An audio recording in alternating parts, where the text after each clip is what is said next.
The idiocy of Team USA women's basketball. How dare you make this decision? It's stupid. And I'm going to tell you why it's stupid. I want all the ladies on this squad to know every single one of y'all are deserving of it. Caitlin Clark wants to be on the team, but who cares? She knows that in all likelihood she didn't deserve it. She's a rookie. I truly believe the WNBA and women's basketball are letting a massive opportunity slip through their fingers to really make an impact.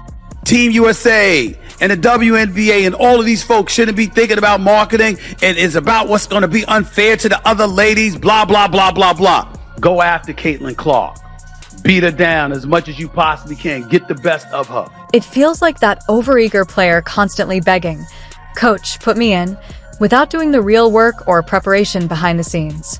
And now that the spotlight is finally shining, especially with Caitlin Clark in the picture, how do you justify leaving her off the Olympic roster? And I want to personally thank Caitlin Clark for lifting up our sport. She carried a heavy load for our sport, and it just is not going to stop here on the collegiate tour.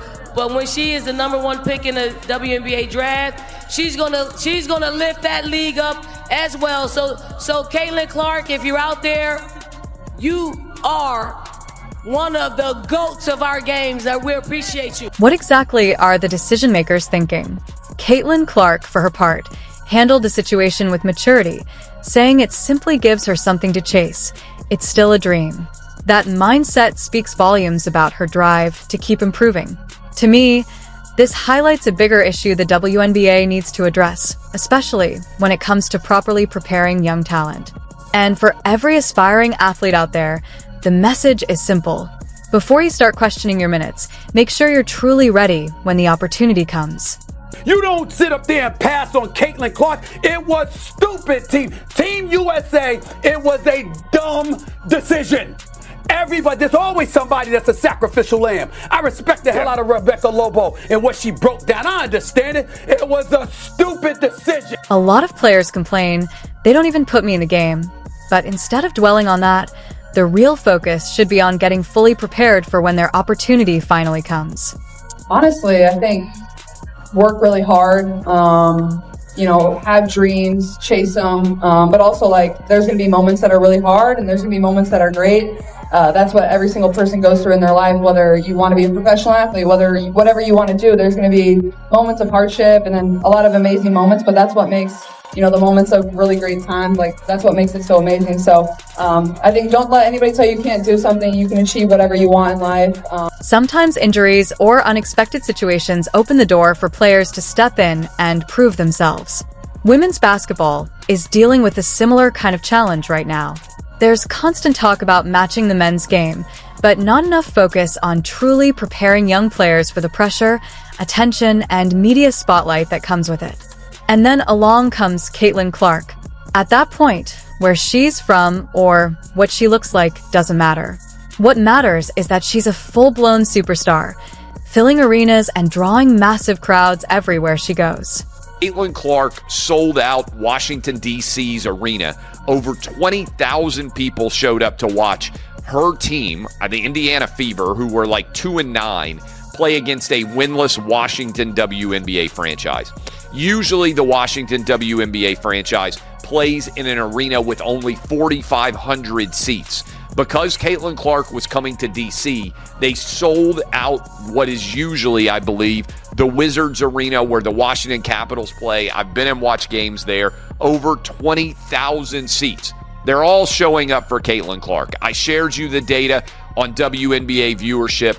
It all is coming basically from Caitlin Clark. I came across something online. The team she faced usually plays in a smaller venue with around 7,500 seats. But because of Caitlin Clark, they had to move the game to a much larger arena that holds over 20,000 people.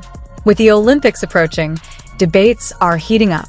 Stephen A. Smith and others can go back and forth all they want, but the decision about the Olympic basketball roster has definitely sparked major controversy.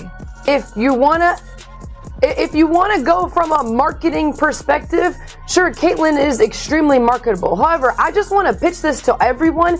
Imagine Caitlin joining this team. and spending time on the bench, what is the conversation going to be about the entire time the Olympics is going on? Why isn't Caitlin getting more minutes? Why isn't Caitlin playing? I'm sure people will tune in, but what will the conversation be then? Sure, Caitlin Clark being a rookie might make her seem like an unusual choice for the team, especially since she's not yet viewed as one of the league's elite players. I think it's really interesting. Head coach Christy Sides for the Indiana Fever said that a monster was woken up in Caitlin Clark, and I think that is wonderful. I think motivation for Caitlin is wonderful. I'm going to say this, a monster has been woken in all of the women that were selected for the Olympic team also, because the conversation is again centered around Caitlin Clark. If your only argument for Caitlin is that it would have been a great marketing opportunity and you don't have basketball experience or chemistry with the group listed in your reasoning, I don't want. But if you look at it from a marketing perspective, this is a perfect chance to generate massive buzz and attention. I actually looked up how much the tickets were going for. I kind of cut that price in half. Platforms like SeatGeek are listing seats for hundreds, even thousands, at Carver Hawkeye Arena. And longtime fans are saying the sport's visibility has skyrocketed compared to what it was even 15 years ago. A friend of mine manages one of the restaurants down on the Strip, and they were checking with me. It's like, oh, you know when the games are going to be? Tell me, like, we're going to be smashed this weekend. The entire Iowa City and Coralville region is experiencing a clear economic lift. And if Caitlin Clark were part of the conversation in a bigger way, the attention would multiply instantly. People would be asking why she's on the roster, whether she deserves the spot, and who she really is, pulling even more eyes into the sport. The estimated economic impact of a women's basketball game on a weekend has now surpassed $1 million this year, a major jump compared to 2020, right before the pandemic. That growth is showing up everywhere. Fans traveling into Iowa City, filling up restaurants, and spending time at local bars and businesses. Places like Big Grove Brewery are actively tapping into that energy with game day deals and promotions. Even for those not inside Carver Hawkeye Arena, the surrounding atmosphere still delivers that same excitement and buzz, making the entire area feel like part of the event. And if that kind of attention carries over internationally, it doesn't just mean more viewers. It means more sponsorships, more visibility, and ultimately a bigger spotlight on the WNBA as a whole. That you're wrong. It's that we don't care. Everything y'all said does not matter for this particular instance. We don't want to hear anything about Team USA. We know they won 7 straight goals. Put Andrea and Shanae up on this screen. I want to look at them this whole segment when I'm talking to them. You just highlighted 7 straight gold medals. Oh my God. We're really worried that they're not going to get an 8th. Oh, we really want. I mean, we got to make sure that spots 1 through 12, every single such spot that is picked. I mean, it's got to be, because it's pivotal, Shannon. I don't know if you noticed, Shannon, it's pivotal. I mean, they won 7 straight. They might not get 8. They might not get 8. Stop it. You know good and damn well with or without Caitlin Clark, they gonna probably win the gold again.